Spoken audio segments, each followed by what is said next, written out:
Good morning. Next year we're going to have a baking breakfast because bacon is a cure for hangovers. So welcome. I'm Curtis Wilson, VPGM for the restaurant lodging business for American Express. I want to welcome everyone to our 22nd year of doing the restaurant trade program. I realize that it's day two, but it's good to see everyone with wide eyes this morning.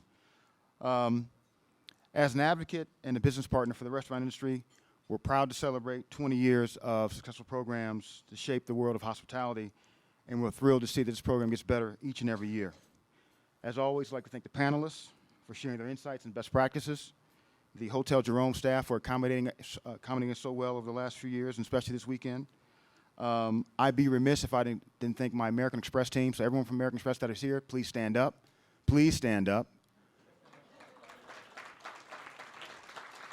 They put a lot of work and effort into this program every year. I also want to thank Phil, Sarah, and Nikki from Boston Company for helping with the planning this, again, 12 years in a row. Phil, Nikki, Sarah, thank you so much. Yesterday we had the happy hour, and I understand it rained. I wasn't here, but obviously the rain does not stop our party, so we're going to do that again today. Hopefully we'll see all of you out there later this afternoon. Again, it's an informal beer garden where you get a chance to relax, mingle with your fellow executives and chefs, enjoy craft brews and bar snacks and beer cocktails. Again, this is in partnership with Restaurant Briefing, which actually we've been doing that for a number of years as well, sharing the information and insights for the industry for over 40 years. Again, the participating breweries this afternoon are Rogue Ale, Smutty Nose Brewing Company, Stella Artois, and Wincoop Brewing Company. Again, we feature corn dogs and more from Shake Shack. So, Danny, thank you for that. That's right. No line. As you know, the restaurant trade program is one of the many ways we serve this great industry. And we do a lot of initiatives that support this category and the overall association, from participating on the NRA and NRAEF boards, the Women's Food Service Forum, sponsorship of a number of association awards, Restaurant Neighbor, Golden Chain, founding sponsor of Nutrition News Insights with Healthy Fine Dining, publication of the newsletter for the industry, the No Kid Hungry partner with Share Our Strength, and the Taste of the Nation National Dine Out. So we do a lot to support this category. Upcoming this fall, we also have the New York Wine and Food Festival, and we'll also be doing next February in Miami, the South Beach Food and Wine. So again, thank you for coming out. Enjoy the day, and now I'll turn it over to Steve. Thank you. All that, great. All right, thank you. And you can hear me okay with my wireless, everybody? Okay, great. Welcome. Good morning. God, great turnout this morning. I'm happy to see you all here. Bright Eye, Bushy Tail, 9:15. We have two great seminars today lined up for you. The other one is going to be this afternoon at 1:30. And before we get started, we knew we've got a drawing to happen, right? Sarah's going to be here somewhere. Where are you, Sarah? Oh, right here. Now, there are these comment cards at your chairs, and we always encourage you to fill them out after the seminar. Hand them in to one of the Amex folks on your way out, because it does help them plan for future events. One of the things we took into account was people did not want to come at 8:15 to seminars, and so therefore we now have 9:15 start time. So even feedback like that helps us all. So when you turn those in at the next seminar, you're eligible to win an American Express gift card for $50. And these are the cards from the last seminar yesterday afternoon, and we'll just have our panelists draw one. Don't look. There you go. Okay. And the winner is Carla Whitmar. All right, Carla, congratulations. Okay, so the subject of this morning's seminar is something that is very important, obviously, to lots of restaurateurs in the audience. How do you get diners to be regulars? How do you get them to be loyal to your operation? And by the way, we're going to skip the introductions with the bios with all of our panelists, as we've done in years past, because as you know, we've got a restaurant trade program with all the bios of all of our panelists in it. So rather than spend time introducing them all you can just see who they are in the panel in the guide right here. My first question for our panel, I wanted to kind of start with our godfather here of diner loyalty, man who has more James Beard Awards than Todd English has licensing deals. Dan, for people who haven't seen your book, Setting the Table, maybe you can give us a page or two from the playbook, from the USHG playbook, of how you get this engendered, this entrenched loyalty among diners to keep coming back to your restaurants, because you do have this reputation in the industry of incredible customer service. And so that's my first question. Give us one or two items from your playbook that you feel has worked for you over the years. Hey, Steve, thanks so much for that nice introduction. Gosh, I remember the first time I was in Aspen, I was being carded, so now I'm a godfather. Thanks. This is good stuff here. I think that everyone in this room knows the answer to that, which is that people want to be treated in a way that makes them feel like you're on their side. When you go out to dine or when you're on an airplane being served by a flight attendant, you want to feel like they're not just doing their job, that they're really there because they want to do something for you. And I think that when people do that for you, you feel it, you remember it.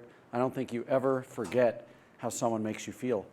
Maya Angelou said a long time ago, long after people forget what you did and what you said, they're going to remember how you made them feel. And I'll give you a quick example of that. Yesterday I got an email from a guy who I don't know, I've never met him. And as soon as I saw the name in my BlackBerry, I got this feeling in my whole body. And the feeling was, uh-oh. And I'm going, so I opened the email, and it turns out the guy says, 7 years ago I wrote you a complaint letter.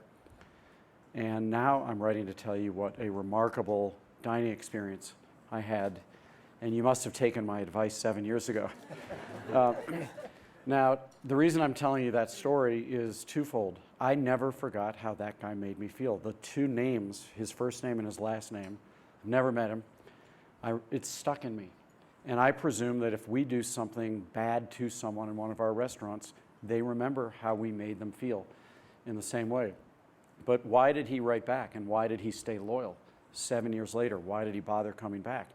And I think a lot of it obviously must have had to do with how he felt treated when, first of all, his complaint was embraced, acted upon, apologized for, and we took a long view, obviously, because he kept coming back, and now he has become an apostle for our restaurants as opposed to a guy who just wants to do us in.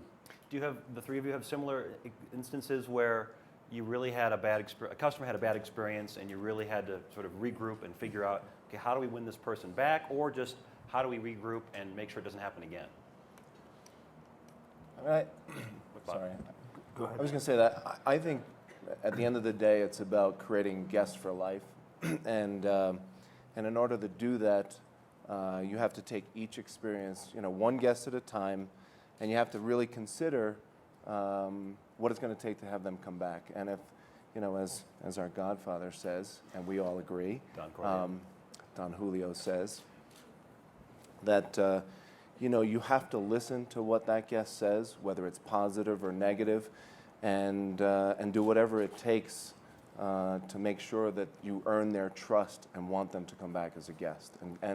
And ultimately, our goal is at our restaurants is to make sure that they become a guest for life. Okay, but go a little deeper with that, and so that's fine to hear you say that, you're the president, but how do you get that server who's been on the floor for 5 months to feel that way? Because they're the sort of the high touch person, not you necessarily with every customer.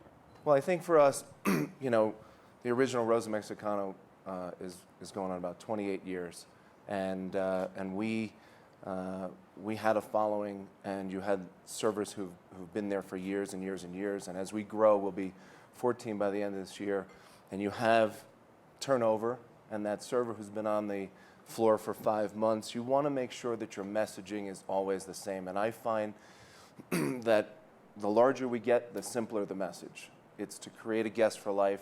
It's one guest at a time. And if we get too complicated, it's an overload for the server who is your ambassador. And so we literally break it down and keep it simple. We slow the server down, because there's a lot of volume in our restaurants, and just let them know that your mission is to make sure that that guest has an experience and wants to come back. And we just don't get too complicated with the message. You know, the one thing about your servers are your ambassadors, but there needs to be a culture for those servers, because you're going to hire a server, they're going to come in, they're going to come work for you, and I respect every restaurant that they worked at before. But once they come to Frasca Food and Wine, they have to realize that there's a different culture of taking care of guests. And I actually look at these guests that have had experience that didn't meet their expectation, or a complaint letter, or we made a mistake. All those things happen, as a chance to really create a guest for life. Kind of opposite of somebody who just had a really good experience. Because we live in Boulder, Colorado. We're in a town of 80,000, but Boulder has the rent of San Francisco. So I have to find a way to get guests to drive 30 miles on a Tuesday night in a snowstorm from Denver to come dine with us. And really, unsatisfactory guests are actually the easiest guests to make a guest for life. But you have to have a command response from that back waiter. Like, it doesn't even have to be the waiter. Let's even have a back waiter or the expediter.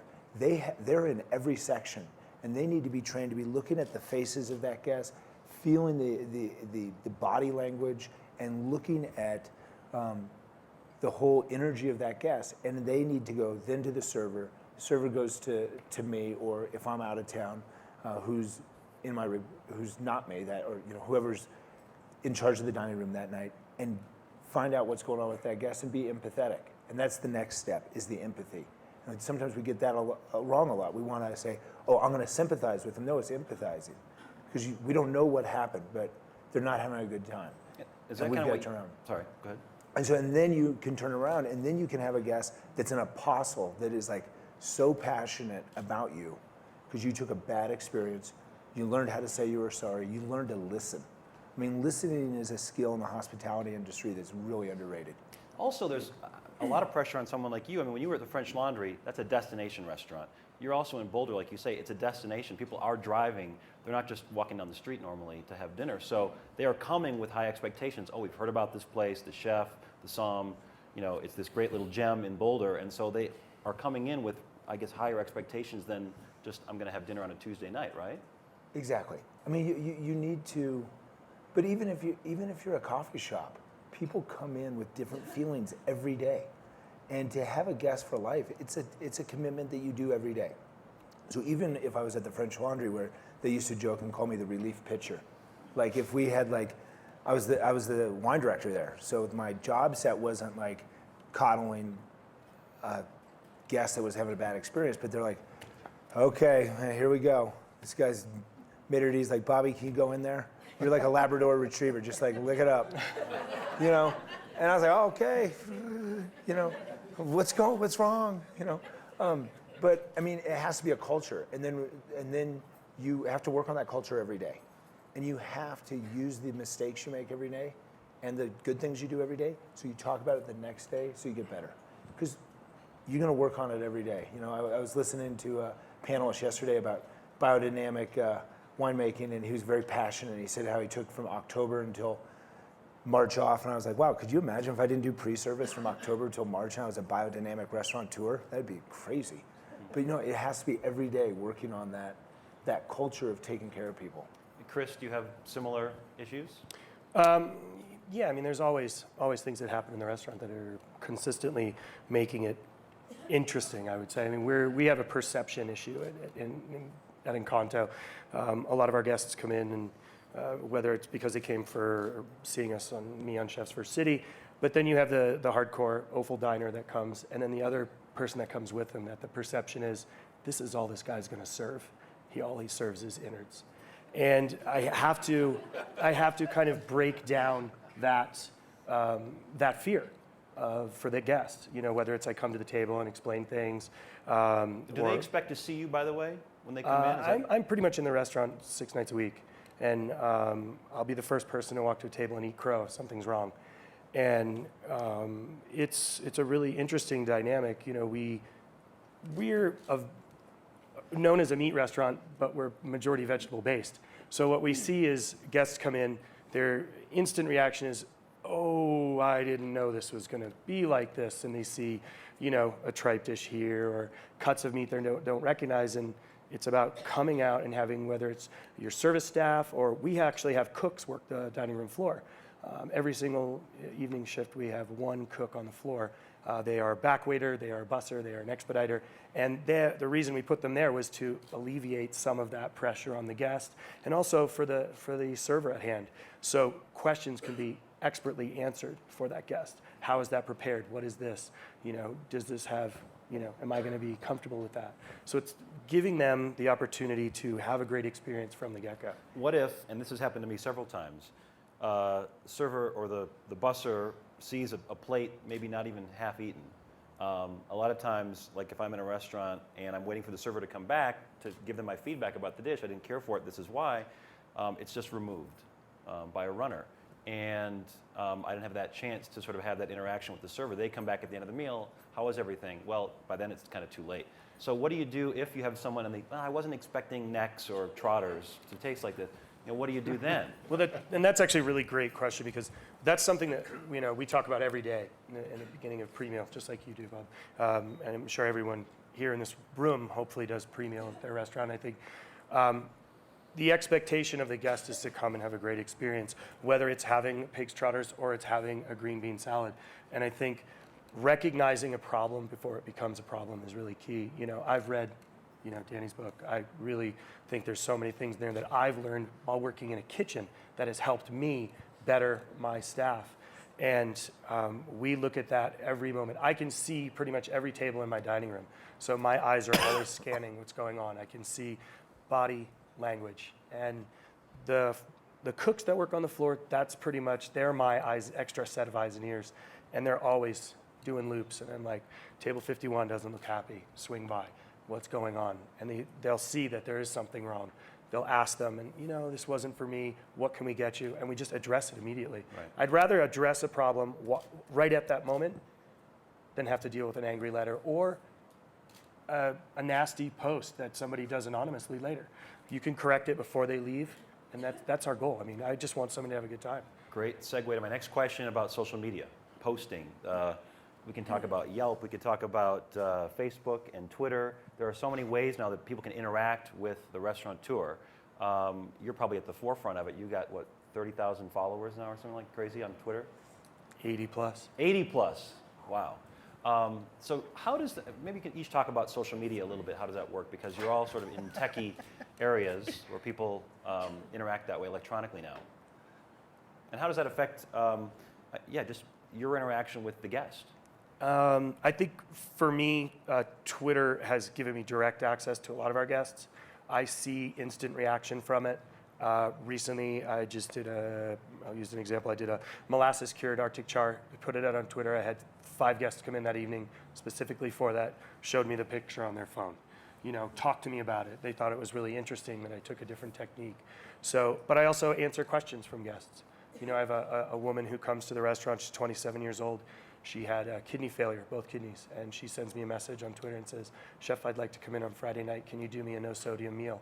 And we accommodate, and it makes me feel good that this woman can actually come out and have a nice meal, knowing that she can't have any salt in her diet. So I have to really, she gives me 2 days notice, and I really have to think everything through. How am I going to power pack her with flavor and no salt? You make it clear to followers that you respond to all of those. I try to respond to as many as possible. Some days it gets a little intense, but there's a lot of hits. Anybody else? Can I ask him a question? How many responses do you have to do a day?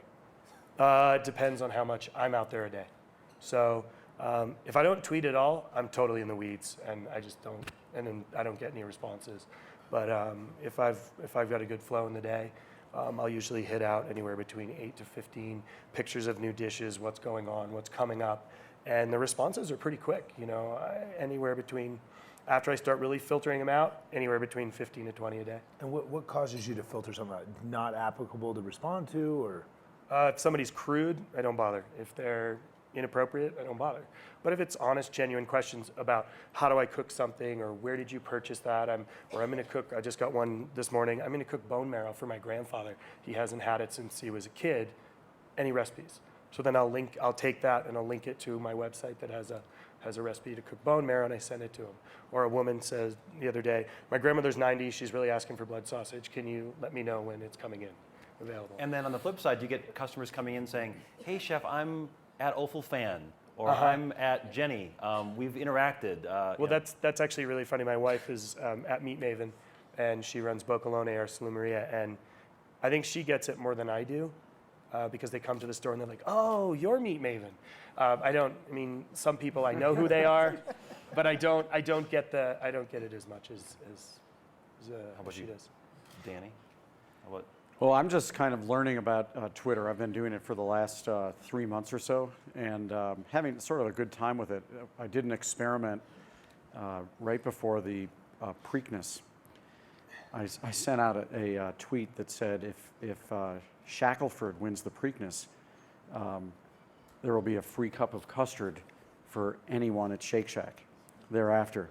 So, of course, at odds of something like 13-1, Shackelford wins the Preakness. And let me tell you what happened. So the race is over. The race is over at 6:10. And this was the day that the world was supposed to come to a close. So then I tweeted, Shackelford wins the Preakness. World does not come to an end. Free custard offer stands. 750, and this was between 6:30 at night and 11 o'clock closing, 750 cups of custard. I didn't have 750 followers. I just started the thing. And All those retweets, You got retweets. got retweeted, and then that got picked up by the Wall Street Journal that ends up doing a story about it. And then I get to meet Shackelford's owner at the Kentucky Derby, the Belmont Stakes. So, so far, so good. Yeah, It's a pretty powerful medium. it is pretty powerful. You too? No, Nothing. I think I may start tweeting and give away some custard at Shake Shack, but Some flan, maybe? Some cajeta custard, yeah. We'll be giving away guacamole at Shake Shack while we're at it. But what about, the other flip side of that is negative post. Someone had a bad experience, and you can always tell that there's a really emotional, crazy person versus someone who's really thoughtful. This is what happened. I was treated this way. No response from the restaurant. Does that ever happen or come? well, we get comments all the time online or through Facebook of negative posts and or negative comments. And look, it's part of the restaurant business. We all get them, and the question really is how do you handle it? And going back to this guest for life, or just being genuine with your response. Our messaging again is very, very clear. I actually respond to almost all of our comments, both positive and negative, because I feel sometimes we only respond to the negative comments as a reactionary mode. We have a line of retail products, and when somebody sends us either a negative or a positive comment, we will actually send out a little gift bag, a little something just to acknowledge. Now, if it's a negative comment and we need to respond, obviously, with a greater response, our general managers will get involved, our chefs will get involved. And what we tell them more than anything is just to be genuine, to be real, to listen to what the guest says, to treat them as one guest at a time. The old adage of, one negative guest who leaves your restaurant tells, 10 other folks. So, the way and at least for us, that we want to build brand loyalty is to address everything honestly, sincerely, and it is amazing when somebody, we don't solicit positive comments, but when they come, and they do, I think everybody gets positive comments, we actually try to exceed that guest's expectations by sending them a little gift. We get messages, when are you going to open in Oklahoma? And we send them some salsa. And but we acknowledge that they're a fan who came to one of our restaurants, and so you want to continue to build that loyalty. But then you just told me this brown rice analogy that happened earlier. Yeah. So That Well- was a customer, loyal customer, had a complaint. Yep, we, like a lot of restaurants, we want to try to move away from products that aren't so good for you. We've been serving white rice forever, and I felt, first of all, I love brown rice. I think it's got more flavor, et cetera. It's also better for you. So we switched our house rice, which every guest gets, to a brown rice, and some of our loyal guests wanted to kill me. Somebody started a blog, bring back the white rice. Seriously? Yeah. Wow, And somebody's got a lot of time on their hands. and right. Yeah. There are times that, and so we'll keep some white rice, in the restaurant. People say we don't come to Rosa Mexicano for healthy food, which is, we come here for spice and margaritas and things, guacamole, and I was amazed because these were very well traveled people, but sometimes I think you have to continue to do everything you can to create that loyal guest, but also continue to drive the mission of whatever you feel you stand for. And in our case, and I like the whole food movement, I think we all should stand for healthier products and higher quality products. And so sometimes it's about re-educating. How would you all feel about employees getting involved in social media, interacting with customers on behalf of the brand? Because that could certainly happen. They're tweeting about their night on the floor, or they're talking about we're having a wine dinner tomorrow night. How does that? I'd like to address that. I feel like the way to start building loyalty for your brand is to really have loyalty among your staff members. I don't think that there's any more powerful metric that we could find out, which we've never been able to measure. But if there were a Zagat survey or whatever for how much your employees would recommend to their friends to work in your restaurant, I don't think that there would be a more powerful metric to then determine how much guests would be loyal to your restaurant. So, for example, to your question, Steve, employees are all on Facebook, et cetera, and they're talking about their job all the time, and therefore they're talking about your brand all the time. They're not saying, please come eat here because the pasta's great. They're talking about the experience of working there, and that reflects on your brand, and that reflects on who's going to ever want to work there and who's going to ever want to eat there. So I think that, and loyalty is not just bred based on who's working there at that time. A lot of times the loyalty that we try to breed, and we don't try, again, we've heard the word genuine many, many times, are among the people who have left the restaurant, who have gone on to open their own restaurant. And when we go support their growth beyond our restaurant to open their own place, that then comes back to breed loyalty at our restaurant. I cannot tell you how many alumni, that's part of what comes with being a godfather. But I've been doing this now for almost 26 years, and it's almost impossible to go to a restaurant and not see someone who once worked within our organization. And when we go support what they're doing, I guarantee you that their loyalty then comes back and sends people to our places. Anybody else want to? But the employee question. Yeah, the employee question. I don't think you can. They're all gonna. It's a tech industry, and the older I get, and the younger my employees get, the more tech savvy they are over me, and more part of their life. You're also in a perpetually young town, college town. Exactly. Well, it's interesting. We opened a pizzeria in right next door to Frasca, with an employee who had been a sous chef for us for 6 years. This January, and the dichotomy of the two staffs are completely different. And it's a much younger staff in the pizzeria. But you realize it's a lot of those staff members' first real restaurant job, and which is really hard as a manager. But you also realize that job for them is as important, as exciting, as stressful, as a big deal to them as if you were a CEO of a big company.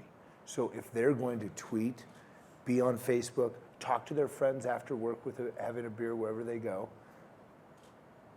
they earn that because they're in the trenches with you every night. And that's to them, and you want it to be for them, the biggest deal in their life at that moment.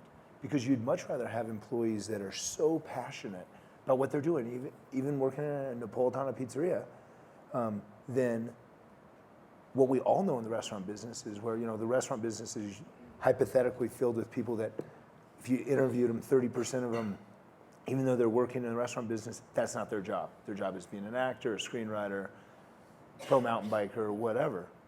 Any other profession, if you're an attorney and you interview someone, I'm not really an attorney. Could you imagine? Yeah. Yeah, like if you 30% of all brain surgeons are like, nah, I'm not really a brain surgeon. I'm a Dungeons and Dragons level 3 druid. You'd be running out the door, But we have, for our industry, these people that you want them to be passionate because then it lets them say, oh my God, I'm going to change my life and be in a restaurant business.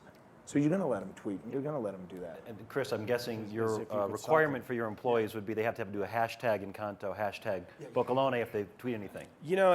And I think, we're in tech mecca, in San Francisco. 2 doors up from our restaurant is the founder of Twitter. The Apple bus parks a block from the restaurant. I mean, I'm not getting away from it in any way, shape, or form. So these guys, the staff at the restaurant, they're friends on Facebook, they're friends on my Facebook. They post pictures, they talk about events we're doing.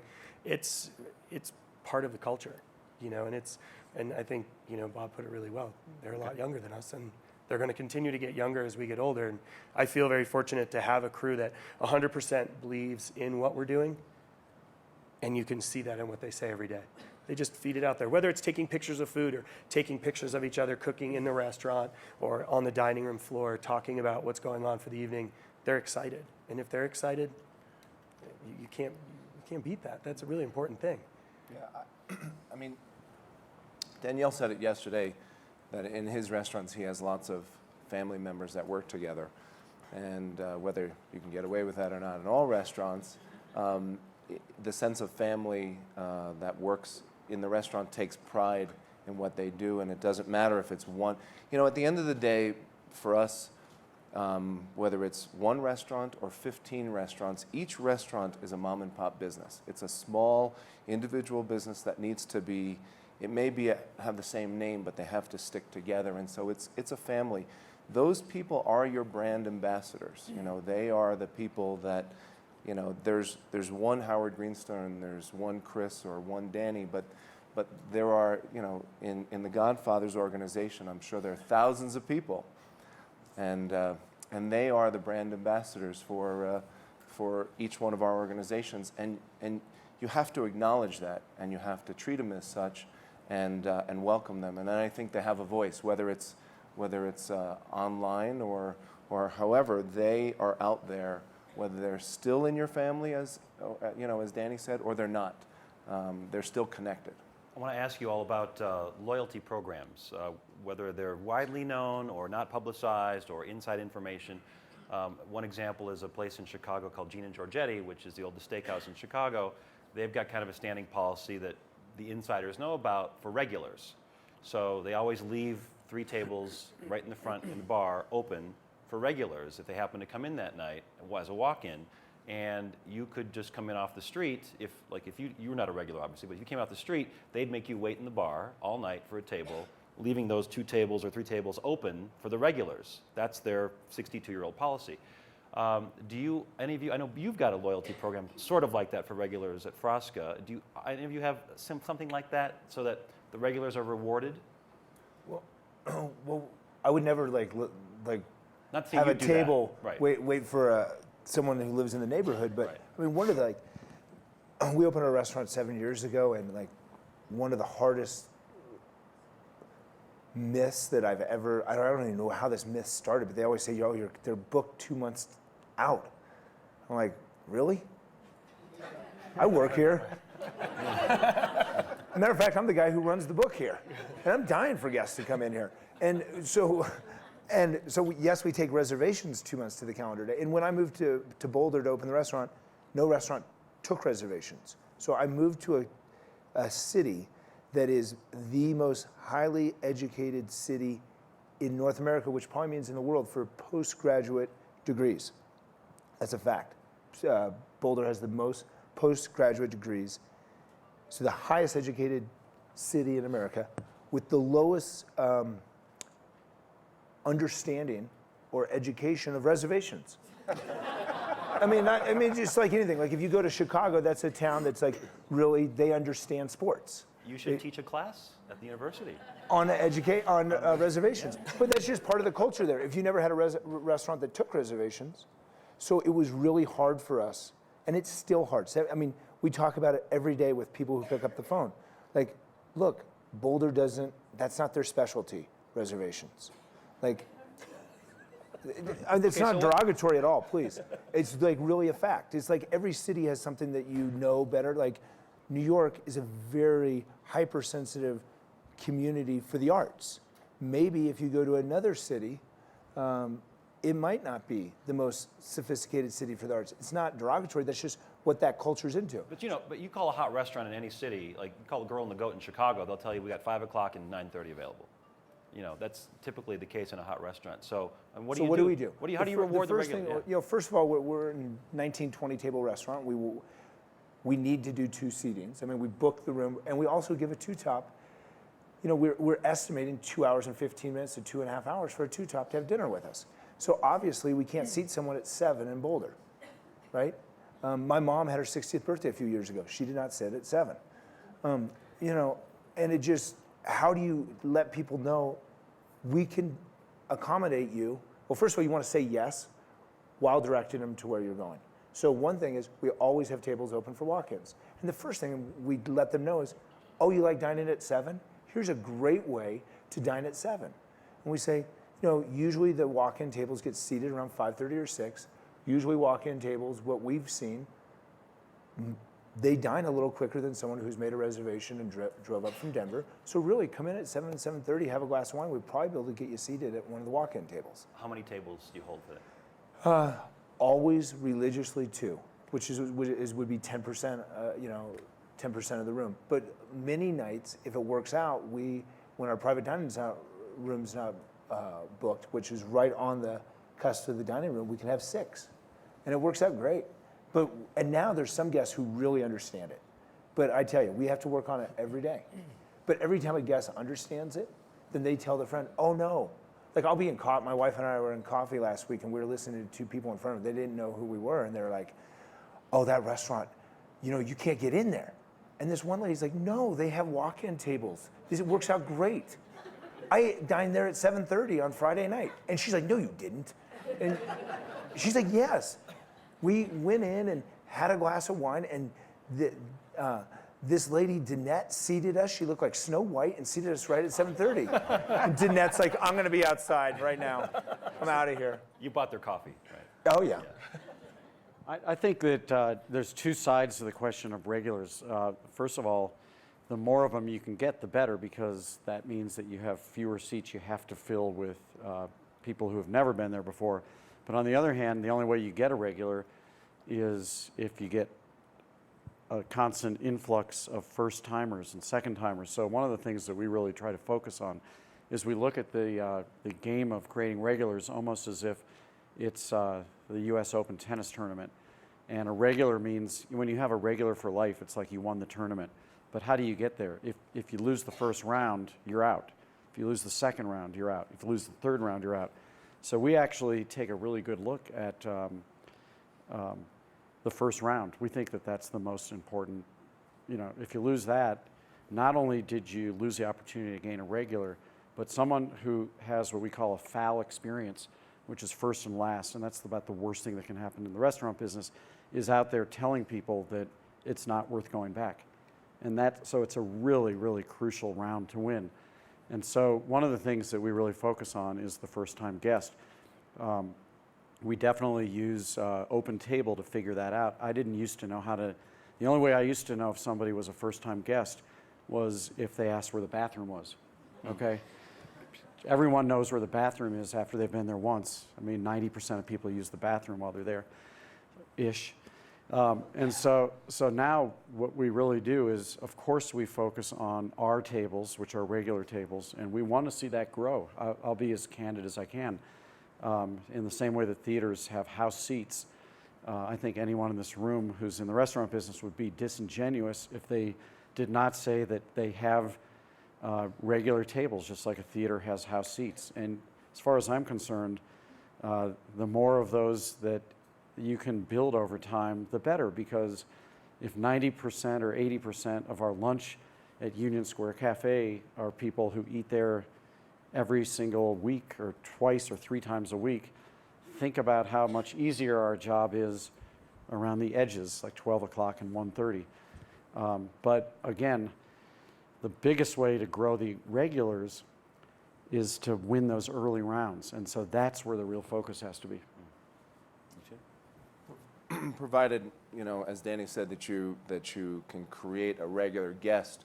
We started about 2 years ago a program called the R Card, and the R Card for us is it's what I would call a concierge card. It's a way to give back to our loyal guests, people who really love coming to Rosa, whether it's in Washington or Miami or New York or LA. And there are probably 1,500 R cards to 2,000 issued. Most of them, have to come by me, but they're recommendations. We use Open Table to figure out the frequency of our guests, and also some celebs or politicians. Anthony Weiner does not have one, but we use that card. We issue them a card. They sign up online. We have an 800 number, and we will give them a reservation anytime they want. If it's 7:30 on a Saturday night and they want to come into one of our restaurants for a party of 4 or under, we will honor that reservation within a half hour of their requested time.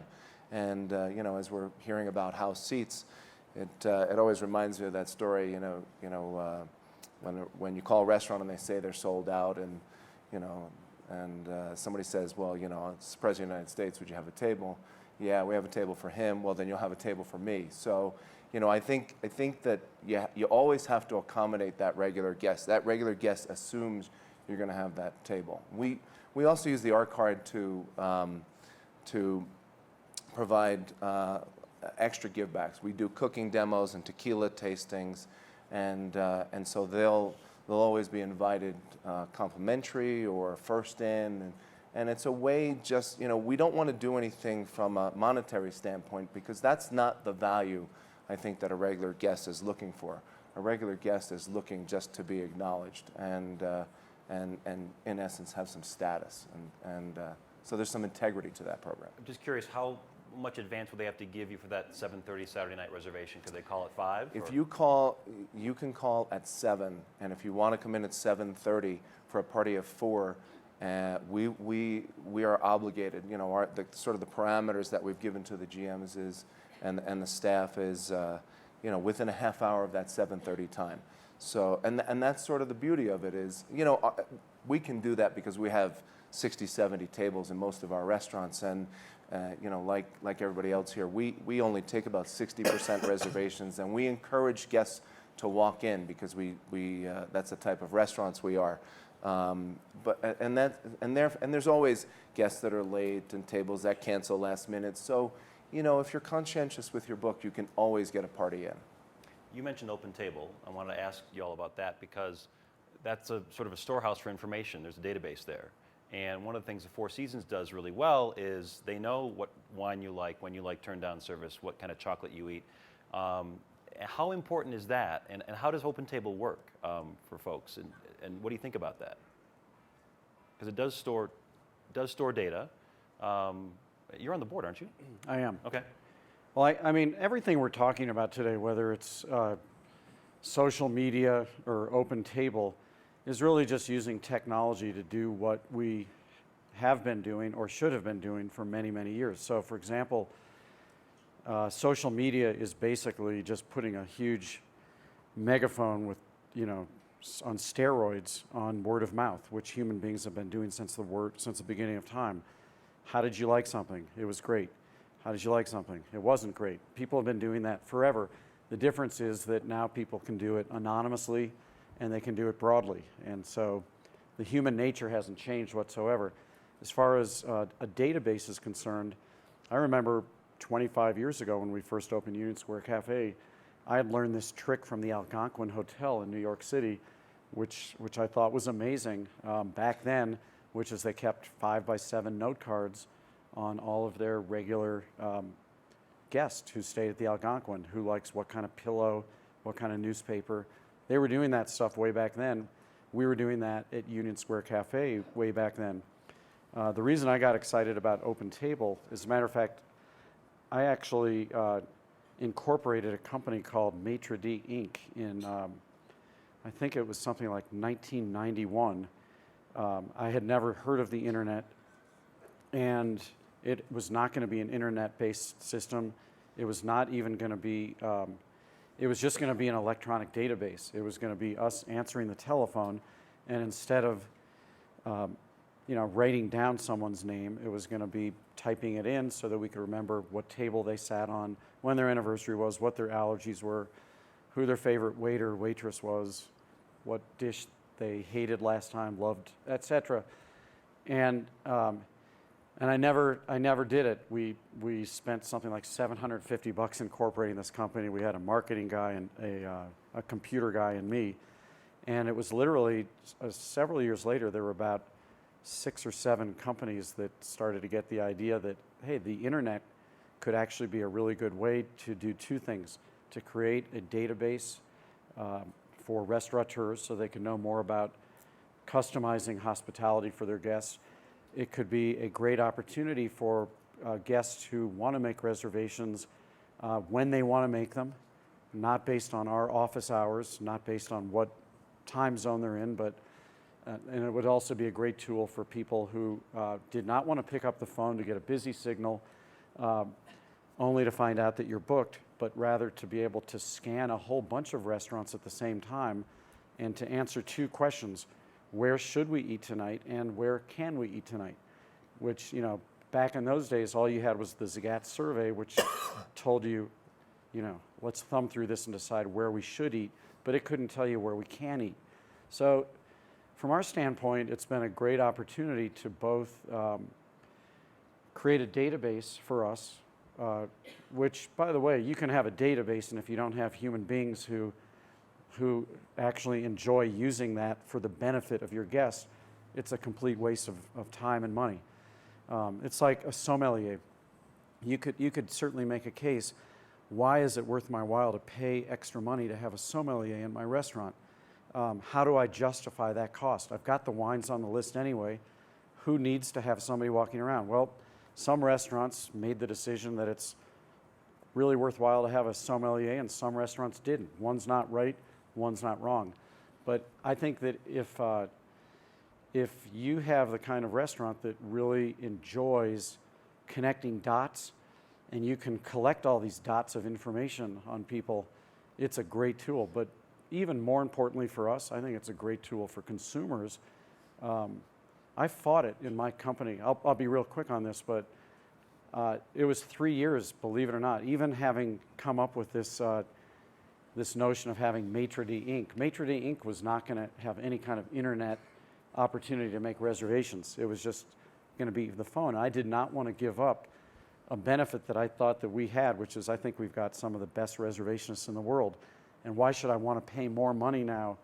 I'm already paying people to say, no, I'm sorry, we're booked. Why in the world would I want to pay more money to have people make reservations online and give up the friendly voice on the other end of the line? And finally, a bunch of guys on my team convinced me, and they were right. They said, if you're really hospitable, don't make your customers make reservations the way you want them to make it. Let them do it the way they want to. And just from that standpoint alone, I think it's been a great value. What does it cost? Does it depend on the restaurant? It costs $1 per reservation that comes in, unless someone makes the reservation through our website, which is 25 cents a reservation. Our reservationists, we once did the math on that, based on what we pay them with their benefits, health insurance, etc., costs us $6 per guest. Okay, So just from that standpoint alone, I will never give up reservationists, although in our new restaurant, Untitled at the Whitney, we have no reservationists at all because we're only open 2 nights a week for dinner. And actually, it's going to be 3 nights a week, and we don't take reservations for lunch and breakfast. So at that restaurant, you can only make reservations online. And we have no reservation cost. We have no cost for reservationists. But we spend a ton of money paying reservationists to make reservations, to say thank you, to say I'm sorry, to call people to confirm. And I would say that about a third of our reservations now come through on OpenTable. That in time has meant usually shaving 1 reservationist per busy restaurant. So instead of needing something like 5 reservationists per restaurant, we now need about 4. And for the counterpoint to OpenTable, Chris, I know you're not as enthusiastic about it. We choose not to use OpenTable at Encanto. We use the ResBook program through Urban Spoon. And is there an advantage or disadvantage? What's for We people just choose to use ResBook. Okay. Howard? There is a significant cost. I mean, we spend hundreds of thousands of dollars with OpenTable, and we've looked at whether we should move away from it. But as Danny says, which is true, this is what the guest wants. The guest doesn't necessarily want to call 5 restaurants to find out that you have to call 5 before you can find a reservation. And I think a lot of people go on to OpenTable and they cruise. They don't know where they want to eat. They know they're a party of 5. They know they're going to eat at 7 o'clock, and they're going to see what's out there. I don't think it necessarily builds loyalty on that end from an external standpoint, but from an internal standpoint, you have the ability to, as Danny said also, take that first-time guest and convert them to a regular at your restaurant. And if you can move them at that point over to your website and save yourself 75 cents, great. But there is an ancillary benefit, and $1 on, if it's a $40 average check or a $30 average check, $1 per guest isn't a lot of money when you may not have necessarily had that. Now there is a supply and demand issue, and so it may not work for smaller restaurants as it will work for larger restaurants. And our table turns are a little quicker than Bobby's, but there's also an awareness there.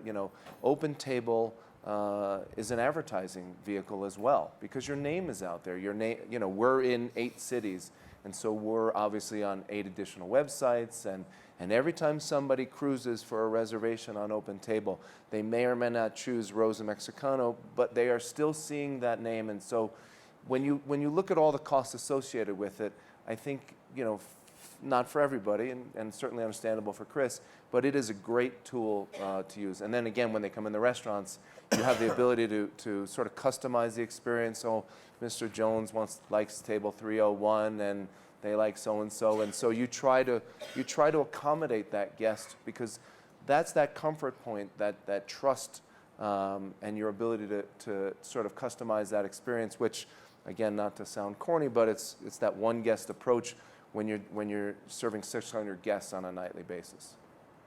Yeah? No? You want what's to that? follow up on that or not? I'd love to. Okay. First, we're all sitting here because we want to convert first-time diners to regulars. And something we haven't talked about, and where OpenTable or any device that can help us change them to regulars is, one thing we haven't talked about is customer fatigue. And customer fatigue is going to happen to everybody. There's no way around it. And customer fatigue happens from different ways. A couple gets a divorce, and then they don't want to go back to that restaurant. So even though they both love the restaurant, there's a reason not, they get older, they move, they get a job change. So you use OpenTable to get that first guest. Maybe it's not even about the reservation. Maybe they were a walk-in, but you put their name in OpenTable, or I'm sure I haven't used ResBook, but whatever. You use that customer profile, and like there are going to be restaurateurs that don't use Twitter as well as Chris does. So it's really up to the restaurateur to use OpenTable to help convert those first-timers to regulars. So it could be a walk-in that never even made the resi off OpenTable, but then they're in the OpenTable file or the ResBook file, and then you start what is called the mining for information. And the mining for information doesn't come from the owner. It can. Doesn't come from the maitre d'. It can. It comes for everyone who works there. So what happens is at OpenTable, and I'm or ResBook or note cards or whatever it is a back waiter going up to the host, go, could you put some notes in? These people are on vacation from San Diego. They come here every quarter to see their daughter at CU. So it was a back waiter that went up there to say that. And then the back waiter tells the waiter, and the waiter goes, oh, you're visiting from San Diego. Boom. And then all of a sudden you start that file. You know, next time you're in, I can't wait to see you.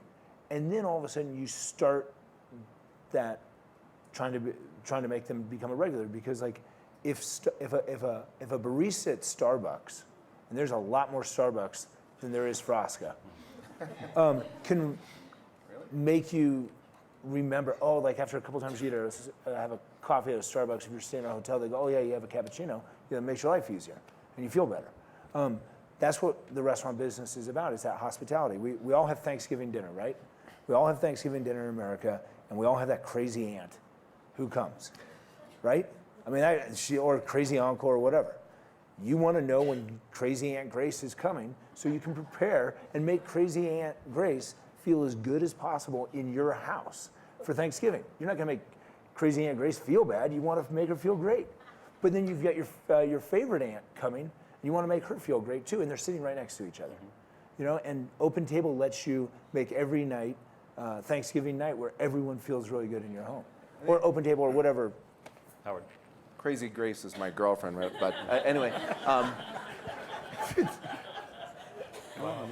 just kidding. But you know, one last thing about this technology, and I'm not on the board at OpenTable, but you know, with restaurants in multiple cities, and I think most of them do have something called guest share, which is invaluable for us, because somebody can be a regular guest in our New York City restaurant, and they can be vacationing down in Miami, and they're going to call, you know, again, there's guests don't want to, you know, there's some nervousness of, they're not going to call the guy they know at the restaurant in New York to make the reservation down in Miami. They're going to call anonymously and make a reservation for Mr. Meyer down in our Miami restaurant. And the beauty of guest share is we've already got them. If they've been to our restaurant, I think it's 3 or 5 times, the technology uploads into all of our OpenTable programs in all of our cities and all of our restaurants. And so that guest, while never have been to the Miami restaurant, will be identified as a regular. And again, it could be something small like, you know, they like to be at a quiet table, or just to be acknowledged. And that's what we'll try to do is, oh, you know, you've been to New York, and fantastic, we look forward to seeing you come in. And those are the little personal touches that and I'm not a big fan of all the technology that's out there. You have to really decide, again, as a mom and pop business, which works best. And since we're speaking about loyalty, that aspect is important. Danny. So 2 things. I want to agree with Chris on something. And something I said earlier, you don't need a sommelier and you don't need OpenTable. This is ultimately not a high-tech business. It's a high-touch business. It always will be. And it's really about the degree to which the people who work at the restaurant care enough to learn about and take an interest in the people who are eating there. And to the degree that you take an interest in the people who eat there, they're going to take an interest in your business. There's just, and you can use any form you want to collect that information and then to put that information to use. You know, I don't think that's ever going to change. I think, and Bobby, when you're talking about customer fatigue, I didn't know which direction you were going to go in, but we think about that all the time. We think that in New York, when there's apparently 26,000 restaurants, of which about 8,000 are pizza parlors. So we're competing. We don't have any pizza places yet, so we're competing with about 18,000 places every night. And we feel like New Yorkers, in addition to being passionate about art, are passionate about dining out. And they like to collect restaurant experiences, almost the way they like to collect plays. Which restaurant have you been to? And they like to check it off. It's almost a social sport to say, I've been there. And we kind of feel like out of every 10 times people go out to eat, something like 6 of those experiences are going to be in places they've never been before because they want the transporting experience of the adventure of something new. They just love that.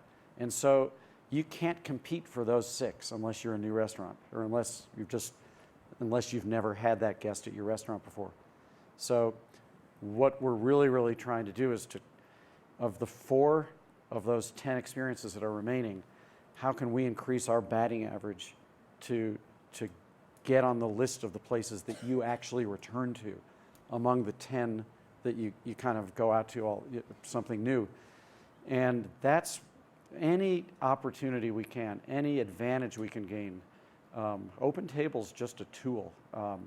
It could be the 5x7 card. It doesn't matter. You just have to start by saying, nothing matters to me more than getting new people to want to try it and getting a first timer to want to come back and converting that first timer into a second timer. And it's about being present. There's no machine on earth, there's no computer system on earth that is going to ever substitute for the human contact of making people feel like you were on their side and wanted them to come back. And the hour has flown by, so we've got about 15 minutes left for questions. If you could just raise your hand. We've got a couple of microphones in the room. They will come to you. If you wouldn't mind just saying who you are, where you're from, that would be great. I'm Van Tuck with Flash Inc. is a private catering out of Los Angeles. I was just wondering how much attention you pay to your Yelp reviews for your establishments. It's quickly becoming one of the more powerful tools that people use to scan as quickly as possible. And people don't even look at the review that was 5 stars positive. They wait until they see, the one where someone had a negative experience in one of your establishments. And I've watched people systematically not attend a new establishment based on the reviews that they get there. Whether it's fair or not remains to be seen. But I just wondered, I guess, do you take a bird's eye view only approach, or are you proactive with this media delivery system? Well, I'll go at this one. Yep. I think Yelp is an anonymous form of critique, which to me, if you can't have the sack to put your name and number on a comment to say, I didn't have a good experience, then I can't address the problem. Our goal in the restaurant is always to correct the problem before it hits their foot leaves that curb when they get in their car. And if they don't have the ability to communicate that they're having a problem while they're there, and then they run on Yelp anonymously and slam you. And I'll give you a perfect example. 6:30 Saturday night, someone calls the restaurant. I want a 7:30 reservation. I'm sorry, we're completely booked. We have a bar for walk-ins, and we have 3 tables that accommodate 6 in total. We have 2 communal tables. That's not good enough for me. I want to come in. I'm sorry, sir, but your online site says, well, that table has just been seated. We weren't fast enough to enter that in, that the table's been seated. Gets on Yelp immediately. Nasty, like swearing over and over. I'm a neighbor. Nobody said they never said they were a neighbor. They never said that they lived around the corner. It was just scathing review that then got edited and turned into a full paragraph that we ruined their anniversary. So obviously, dude, if it's your anniversary and you're calling the restaurant at 7 o'clock for 7:30, you're not going to be married very long. You're an idiot. I've seen that commercial. But it went from a very scathing 2-line full of lewd comments, and he did not only swear at the hostess, but the manager, and then me on the phone, turned into a paragraph this long.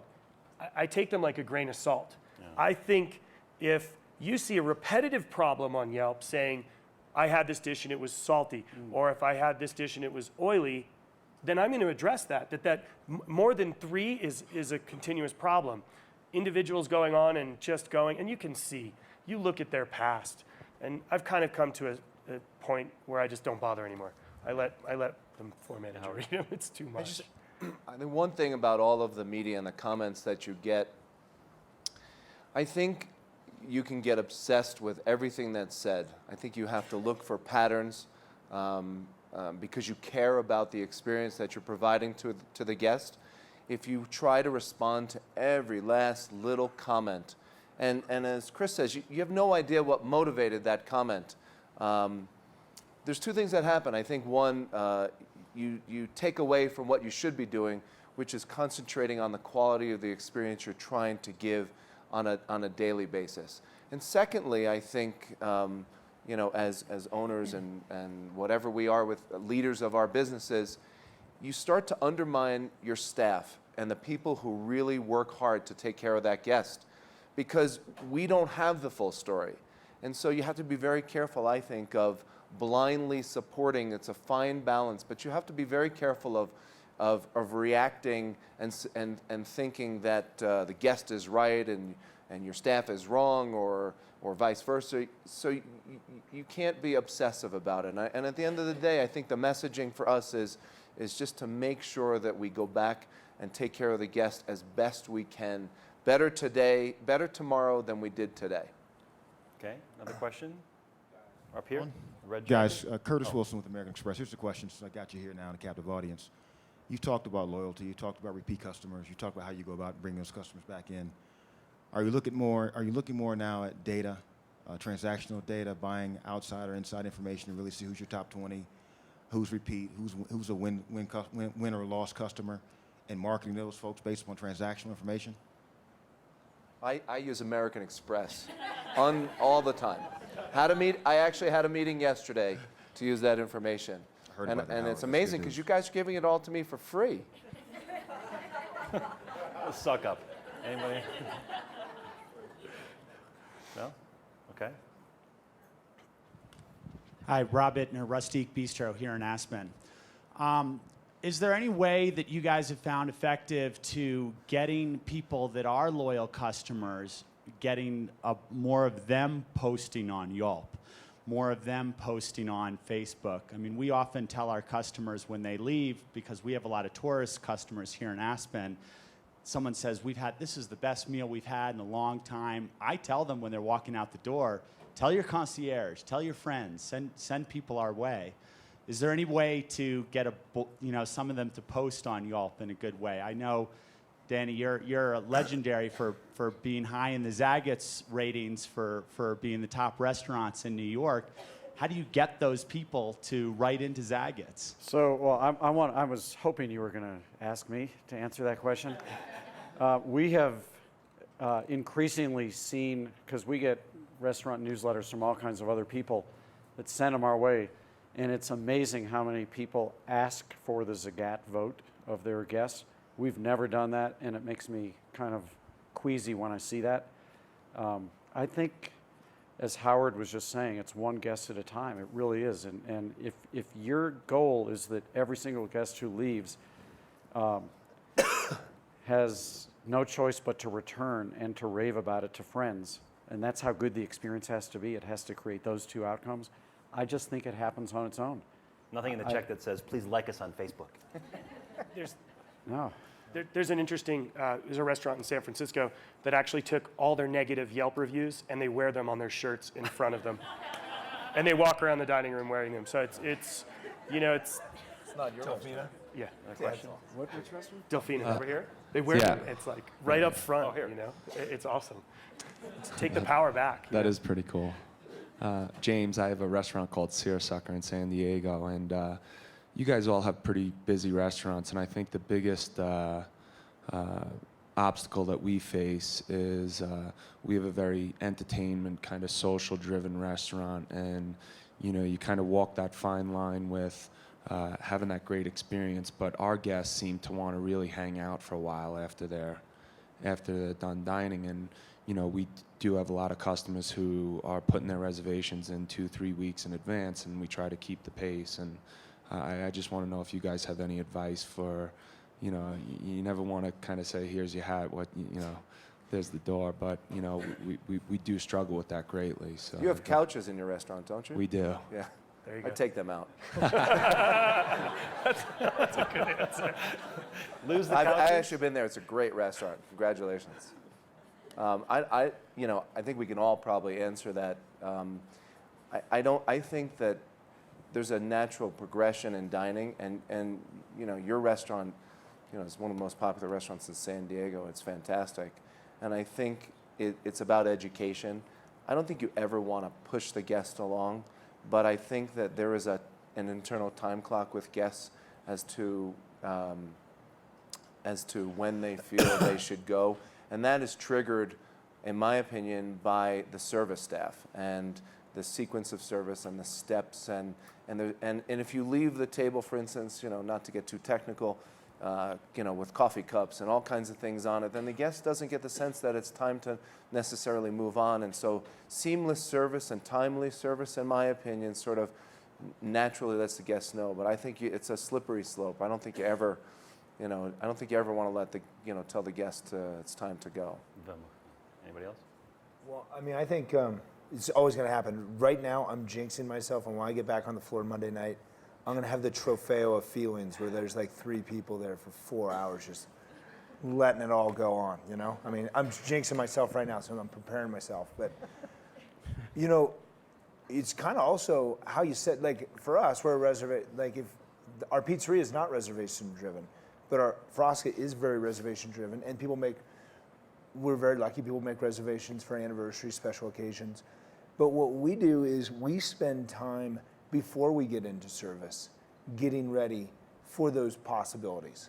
So really, you look at your night just like a sporting event, and you're the coach or the quarterback or the team captain.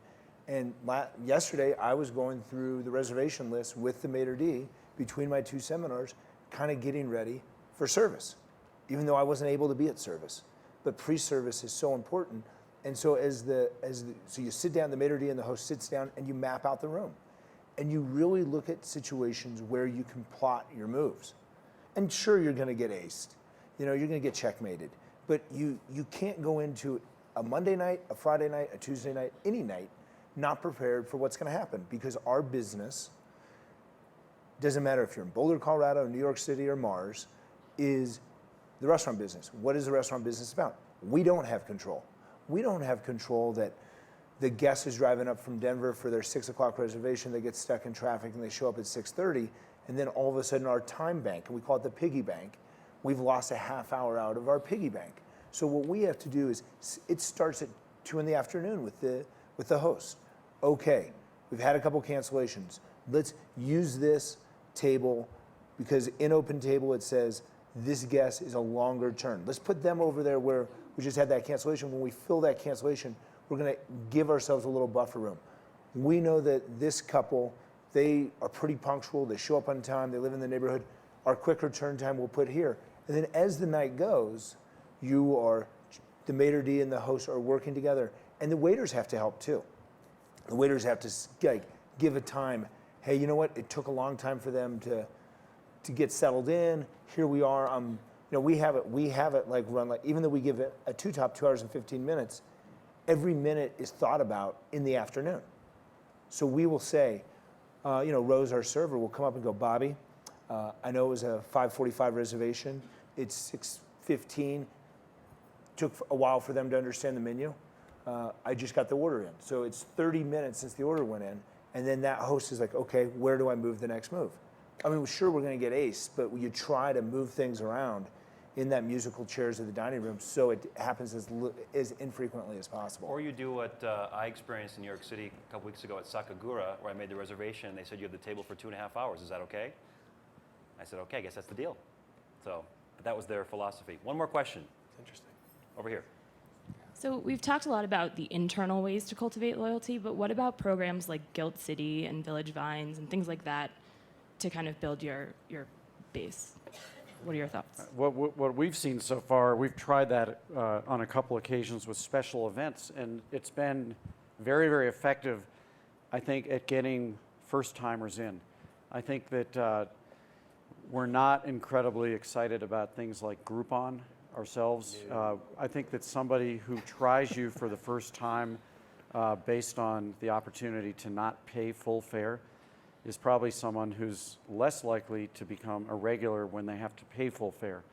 But things like Guild City have been great because there's no discount involved. It's just it's a great marketing It's a opportunity. market opportunity What in is New it? York. I think it's in Is New it York. just Is it New New York York only? only? It may be New York only at this point. I'm not sure, but we have filled morning market meetings, cooking demonstrations, special wine events, and it's been great. And same with there's another one called Tasting Table that's done the same thing for us as well, which has been very, very good. Unfortunately, we're out of time. Real quickly, we've got the cards at your chairs. If you'd be so kind, fill them out, hand them in on the way out. We're going to draw for a $50 gift card at the next seminar at 1:30 back here. It's New Delivery Channel's Where to Eat Now with Jose Andres, Lydia Bastianich, Susan Feniger, and Michael Simon. Going to be talking about where food is going to be served now and in the future. Thank you so much for coming, everybody. Thanks to our panel. Big hand.